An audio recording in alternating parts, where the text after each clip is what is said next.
Season 2019 officially over for the Crows and Port Adelaide as Adelaide launch an external review. Whilst at Port Adelaide, Ken Hinkley has been guaranteed of his job, but some key players set to depart. Strap yourself in for a massive Footy SA coming up right now.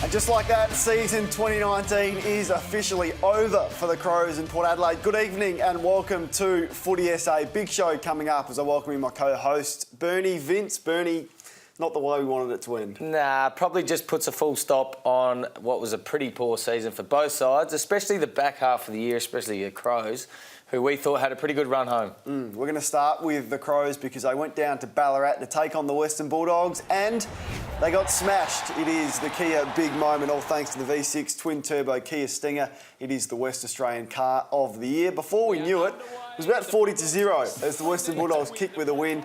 To be fair to Adelaide, there wasn't a lot to play for with West Coast winning the night before and upsetting the Eagles, but still, it was a poor effort and symbolic of their season. It certainly was. Hawthorn did put a dent in what they were trying to do on Sunday, but they still had an opportunity, mathematical chance. So when you've still got that, you got to play for it, don't you? Don't allow the first 6 goals to be kicked against you. So really disappointing end to a really disappointing year, as you said. Your mate, the captain, Taylor Walker, said last Monday, judge us by what we do and how we perform against the Bulldogs. Well, do we judge them on that? And is this the catalyst for massive change at Adelaide? Maybe he was talking about himself. Judge me on how I go. He kicked 5, so he did his job. So, I think a lot changed when Hawthorn lost. So that does change your mindset. And I know you shouldn't check out, but there's an element of that to their performance, I feel, on Sunday. Agree with that. Crows footy director Mark Rasciuto was really strong when he spoke on on Triple M after the game on Sunday. You do hope that the supporters understand exactly what's going on. And look, whether it's the coach, the assistant coaches, the footy manager, the list manager, the high performance manager, the CEO, the chairman, every person, is trying 100%. Now, it doesn't always work out. But the club is bigger than any individual, and that's why the supporters need to back in the people who are making decisions, that they're making the decisions for the betterment of the club, not for the individual. I mean, people throwing accusations around about, looking after each other is just ridiculous. It does not happen, and it will not happen at the Adelaide Football Club, and I don't think it happens at any AFL football club. Whatever decision has to be made from the top to the bottom will be made for the betterment of the football club, and the supporters should back the people in. And if they don't, well, then maybe they don't need to barrack for the footy club. Maybe they don't need to barrack for the footy club. Had the Crows fans up in arms, Bernie. Now, he has since clarified those comments and apologised for them and apologised to the members, but a lot of frustration in his voice. Certainly is, and he's been very vocal throughout the year with the Crows' performance. I just feel like there's a bit of a poor choice, his last sentence. Up until then, fine. You can't attack the guys that turn up and watch each week. And I'll tell you what, the Crows players put them through some tough losses at home that they were expected to lose. So I feel his frustration too, but just probably a poor choice of words. He did apologise, so credit to him there. He also went on Channel 9 today to announce that the club is going to hold an external review and nothing is off limits at the club. The people at the footy club want the best for the football club, and that's why we're going to be doing an internal review, but more importantly for supporters, fans, so they've got some hope that an external review will take place and make sure that we find out exactly what the problems are. Everyone at the football club, from the top to the bottom, wants the best for the footy club. No one at the footy club's happy with what's happened the last 2 years, so we wouldn't put ourselves through an external review if we weren't fair dinkum about making the changes that are needed. So, look, if it's me that's got to go, Andrew Fagan, Don Pike, Taylor Walker, Brett Burton, or the players or anyone at the football club, the club's bigger than the individual. The decisions that need to be made will be made, and hopefully we're going to have a better year next year. Strong thoughts from Mark Michaud there on Channel 9, and call me cynical or not, Bernie, but he can say Andrew Fagan, if it's him that needs to go, or Rue that needs to go, or Tex, or Pike, or Burton, they'll go. I doubt whether that will happen. That won't happen. No. But, yeah, I like his thinking. They need to do a review because too often,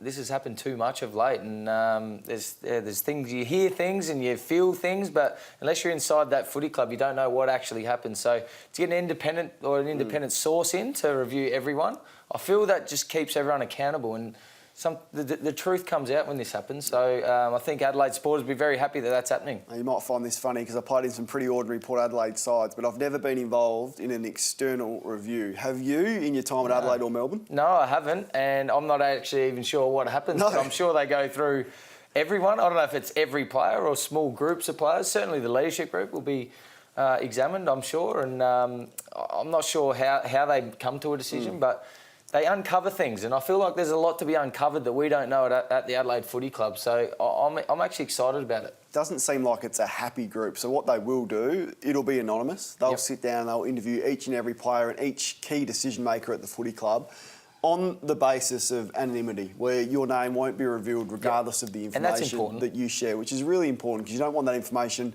getting back to the coach because he could hold that against you. So the players should be able to speak with some freedom, some openness and some honesty about what has gone on since 2017 when they lost that grand final, because a lot of the decisions that have been made, I can understand why the supporters aren't putting trust in the club and the decision makers there. It certainly is, and this is what happens, it uncovers things. So, as I said, as an Adelaide supporter, I'm excited about it, and I'm excited what it uncovers and what changes are made, because now what the Adelaide Footy Club have done by saying this is they're going to make changes that are needed. So let's sit back and see. Let's move on to Port Adelaide, because they did what needed to be done yesterday afternoon at Adelaide Oval. They beat a pretty ordinary Fremantle outfit who had just lost their coach, but credit to them, because like Adelaide, it was a dead rubber, nothing to play for, and the last thing Ken Hinkley needed was his players not to turn up. They didn't do that. They turned up and showed glimpses of the future, which have been there all year. Yeah, certainly. It was an important game, even though it was the last game of the year, and as you said, not a lot to play for, which is disappointing. But Fremantle with the new coach, we've seen the new coach, I think, throughout this year win every game. The coaches that have changed have won that first week. So certainly an important game for the Port Adelaide Football Club, and it gets down to individuals performing well as well, and it gives you something to build off, I guess, going into the pre-season. So an important win, one that didn't really count for too much though. No, there's some positives out of the year. For me, it was still a fail. I think any time you don't make the finals, it is a fail. So you give them a 5 out of 10 or about that. For yourself, what would you grade Port Adelaide's season? Middle of the road. You can't give them anything more than a 5 out of 10, I feel, because they said it themselves. We're going to play finals this year, and all the good teams say that, but I genuinely felt that they had the team to do it, and when they don't do it, it's a fail. So maybe even a 4. Same with Adelaide. 4, 3. What are we at? Over here. 4 out of 20. Like Adelaide, the Port Adelaide fans are highly frustrated. Keith Thomas went on SEN SA this morning and did guarantee that coach Ken Hinkley will be there next year. I never even spoke to Ken at any point through the year about whether there was any, whether it was, and he didn't speak to me as to whether he needed any reassurance or anything like that. The contract is the contract. Kenny was getting about his business. We were supporting him, but I understand that these things flare up from time to time.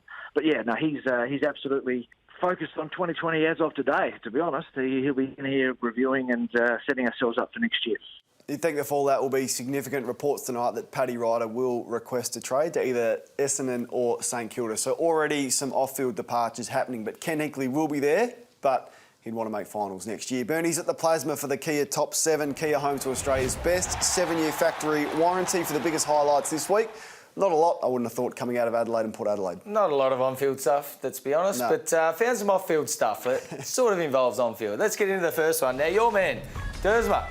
If anyone was going to pull out the arrow, this is the time to do it. Look at the scores. You're up, you win. And then he's matured. Yeah. I don't want that maturity stuff. Pull it out. So what does he do? Yes. Kenny backs him up. Well done. Well done, Kenny. What about this? Jack Gunston's Twitter profile or Instagram. wearing the Crows jersey around the place. And if only he could have just stayed at the Crows, we might have been a bit more That didn't work. lately. What a half-mast. Someone hasn't died, have they, Kate? Who is it? Well, maybe they should put the Crows up there that with a them. Paul flag? Well, that's because they didn't make the finals. We've got to take our hats off. Congratulations. 15. He wins the Ken Farmer Tigers. medal. 46 goals. He likes the Tigers, doesn't he? He played at Richmond too. Good. Thanks, Dougie and Andy Otten. Well Terrific done. Great service to the servants. footy club. Yep. Been around a long time, Andy Otten, for his only just over 100 games. But Dougie, best and fairest. Well done. Got drafted in the same year as him. So now what's going on here? My boy. Rosie, you're My trying boy, to get him Connor over the Rosie. line. Now you've brought out shirts No, with he's him. just It's a Bob's star. just going to win it, He's isn't just he? a star. And now, this gets me onto you. Not only do I like you wearing this, I think it actually suits you, Kane. Can you do this more often? No. Let's go to a game and you wear that. Well, that's what happened. I put my Crows beanie on my Crows scarf. The Crows, I thought, needed to win for Port Adelaide to make the finals. That's why I was wearing it. But I like it. I just thought cursed you were them. doing it. No, I cursed them. So that's what's happened. No, I don't mind you. I don't care if you curse them. Keep doing this sort of stuff. I like Righto. the colours on you. It won't be happening Suits very your blonde often. hair, Up yeah. and running on Footy SA. Plenty more to come on the other side of this.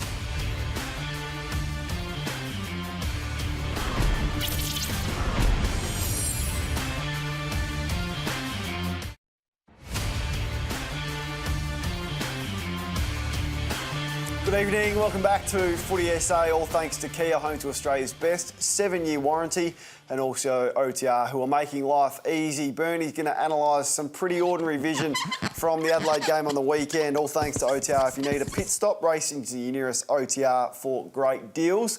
What'd you notice? Well, I didn't like the start, obviously giving up the first 6 goals, Adelaide, but it was just the way in which they gave it up when there was a glimmer of hope if they won well. But this is the first centre bounce. Have a look at this. First bounce. This is a bad look, bad start. Easy goal. Again, look at this. Who's on He's him? almost obviously just playing with him here, and they kick another easy goal uncontested. Another one here. It's almost like, all right, who hasn't had a kick yet? I'll give it to you, Sam Lloyd. You kick a goal. Adelaide were just falling back and just letting him get it too easy. Again, here we see that's young Riley West. Yeah, Riley West. Yep. Look at this. Look how much time he's got, and no one's getting at him. Like they chips it there. That's actually play on. Handballs, how easy is this looking, Kane? know, it's too and there's easy. the Bond, sells it on the left, back on the right, just kicks a goal, and I was just thinking to myself, I know Hawthorn winning on the Friday night probably put a little damper on things, but you still need to show something, and that for the last few weeks of the year, they just didn't. We like to break news on this show as well, and breaking news is, and can you confirm Adelaide have contacted you to come out of retirement as a tagger, because they do not have a tagger. No one on Bontempelli again. Can you confirm that? Because that's what I'm hearing. Hello, yes. Don, yes. Yeah. Yes, I am available. Yes. I'll get fit. My skinny's are about 80 at the moment, but I'll get them down. like yes, he just called me there. They could do a lot worse. Speaking of Don Pike, he spoke after the game and tried to sum up that performance. We need to go away and you know, lick our wounds and have a real look, see exactly what's transpired and what we need to change and fix. And you know, we've got some great people at the footy club. You know, we've got the playing group, you know, the coaching staff, high performance guys. You know, but we've clearly underperformed against our own expectations, and you know, we now need to own that and look at exactly what we need to do to get ourselves back to playing the way we're capable. You see bits and pieces, we see patches, but we're just not consistent enough. It's all on the agenda. Coaching staff, fitness staff, personnel, game style, coaching. Have they got all the resources in place? That's what's going to be looked at in this review, because on the back of the last 2 years, you'd have to say no. And why they changed their game style so significantly after 2017 when it was flying is a mystery. Has the game changed? Have they gone about it the wrong way? I guess all of those things will be on the agenda. Yeah, playing too safe for my liking. In 2017, they just took the game on, played with speed. Now they just seem too safe, or almost giving up that teams are defending them well, and they don't test them out whatsoever. So I'm sure that'll get looked at. I just like this review. I like it that everyone's held accountable now, and changes will be made. There'll be massive changes as well. And in the lead up to the finals, we will keep you abreast of all those on the show. There's their record against top 8 sides since the 2017 grand final loss. So a couple of big wins against Gold Coast probably flutters their ladder position this year. Just 6 wins and 15 losses since that 2017 grand final. We've been searching for positives. We found one. Chase Jones, his best game at AFL level on the weekend. Certainly was, and I just like the way he goes about it. Some of these contested marks, look at that one, bang, goes back, kicks the goal. Another one, he's running back with the flight, we'll see in a minute, but what a nice finish that was from the pocket. Went the drop punt too, the conventional drop punt, which you don't see too much in today's footy, but look at some of these grabs. Bang, away he goes again. So He's certainly a find. I feel like he should have played earlier in the year. Looking at this, he should have. His sample form didn't warrant it. But what he does have, he's got AFL weapons. So he's got speed, he's got courage, he's a very good tackler. I guess the issue for him is to keep working on his aerobic base and find more of the footy, which he will. In the end, he's probably had a pretty reasonable first-up season. Yeah, he has. And I like his finish on goal too. And backs himself in from anywhere, and his marking ability is probably something that surprised me on the weekend, and his courage going back with the flight. So well done to him. Let's see if he ended up in Bernie Vince's vote. It's all thanks to the Repco Authorised Service Centre, your local mechanic with a nationwide backing of Repco. Book your next car service at repcoservice.com. Matt Crouch had 40 million touches again. Yeah, he did. He had a lot of touches, and he also had 8 clearances and kicked the goal. So I always like when he's getting forward of the ball and kicking goals. Tex gave 3 votes for 5 goals. Yep. Sloaney 34. He had 13 clearances, Sloaney. So he's just a bull inside. Jones, as we mentioned, that he had 18 disposals. It was more about the way he went about his footy on the weekend. Some really good contested marks and kicked a couple of goals. Lots more coming up on the show, including a big name set to walk out of Alberton and all the SANFL news as we gear up for the finals this week. You're watching Footy SA. Stick around.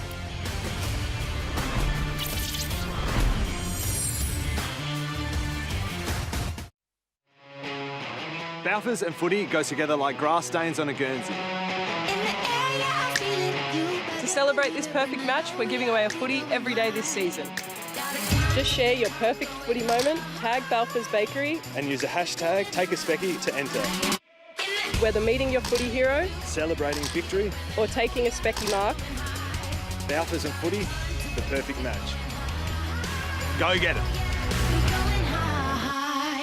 The Balfours Take a Specky promotion is on. Share your perfect footy moment. Visit balfours.com.au to do so. Terrific promotion. Get involved in that. Welcome back. You are watching Footy SA. It's all thanks to Kia, home to Australia's best 7-year warranty, and also OTR, who are making life easy. Let's look at Scotty Lycett, who was back into the team on the weekend. Performed pretty well, Bernie. And the big news today is that Paddy Ryder will seek a trade out of Adelaide. Port Adelaide, I should say, is going to go to Essendon or St Kilda at the moment. No surprises there, but they signed this guy on a 4-year deal. You're just going to have to stick with him and also Peter Adams. Yeah, he's their number one going forward. And good to see him bounce back after spending a couple of weeks in the SANFL. It was a couple of good weeks, good performances back there. He had 30 disposals one day, I think. And, picked him when he was in good form, Kane. And they'll be disappointed with his output off field this year. But it probably just opens up, or gets him to be a little bit honest about the way he prepared this year maybe. And you know, he can come back in really good nick and realise that he's the number one man going forward now, so do everything right. A bit of a fall from grace, isn't it? Premiership this time last year to playing SANFL at stages this year, so he needs a big pre-season to establish himself as a player that they think and hope he can be. Ken Hinkley spoke to the media after the game about the year and the performance yesterday.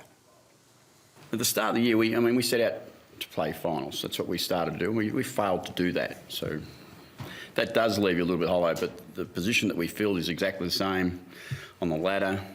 I think we maybe one less win, but there's a fair bit of difference. It feels like there's a fair bit of difference. There's one that creates a lot of optimism in me and enthusiasm in the group, I reckon, to keep working, keep striving and continue to get better again. So, yeah, it's slightly hollow because we didn't get where we wanted to go this year. Let's get to the votes, all thanks to Repco Authorised Service Centre, your local mechanic with a nationwide backing of Repco. Book your next car service at repcoservice.com. Here they are. I thought Westhoff was terrific back forward. Ollie Wines had 33, his best game of the year. Lycett, we've mentioned. Dersma had a terrific year for a first-year player. And Darcy Byrne-Jones bounced back after that horror performance against North Melbourne the previous week. Nathan Brown is in the house, all thanks to Sportsbet as we gear up for the Brownlow, the All-Australian and the finals. Brownie, welcome. We do, Kane. Mad Monday, one of the great days on the calendar. I see you've already been tweeting, you discussed about players getting dressed up. Yes, I like Mad Monday. Oh, Captain Grumpy over there. Dress up. Have a bit of fun. Do not dress Grumpy. up, please. Oh, the Grinch. Anyway, there's some finals footy on. Adelaide, Port Adelaide, they aren't in it, but let's have a look at the odds anyway. The Eagles $1.24. The Bombers did beat them over there last year, and they lost to Hawthorn last week. Obviously, the line in this game is around 7.5 at the moment, but certainly the value of the Bombers, I can't see them winning though. The Cats and the Pies, $1.68, $2.15 to give the Magpies a huge chance in this. They're playing some pretty good footy, and hopefully they do get back. Maybe DeGoey, Daniel Wells, the chance to play as well. Stevenson will play. So that's going to be outstanding. Then you got the Giants and the Dogs. Look, I tipped the Dogs 2 weeks ago when they went up there. I just reckon the pressure this time, I think the Giants this time around are the value at the $2 mark. I know the Dogs are playing great football, but different kettle of fish when it comes to finals up there. And you've also got the last game of the round. MCG, I was there yesterday. Richmond, they are so good at the MCG.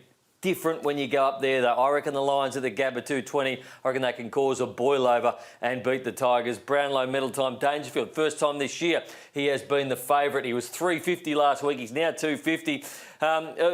One-time favourite at $3.25 was Tim Kelly, not even on the board at the moment. Bontempelli, 51 disposals, possibly should have got the 3 votes yesterday. And then the Premiership market, Richmond at $3. Have a look at West Coast. They were $3.25 when they played Richmond only 2 weeks ago. They're now $10 outside the top 4. I still think they can win it from there. The Cats have firmed from 10 into 4.33 the last couple of weeks. But Richmond certainly are the favourites, but they've got to get past the Brisbane Lions the first week, and that's going to be tough. Well done to you, Brownie. Check out Sportsbet's all-new iPhone app. So easy to use. It's foolproof, which means you can use it. Okay, good. Gamble responsibly. Black with plenty more after this.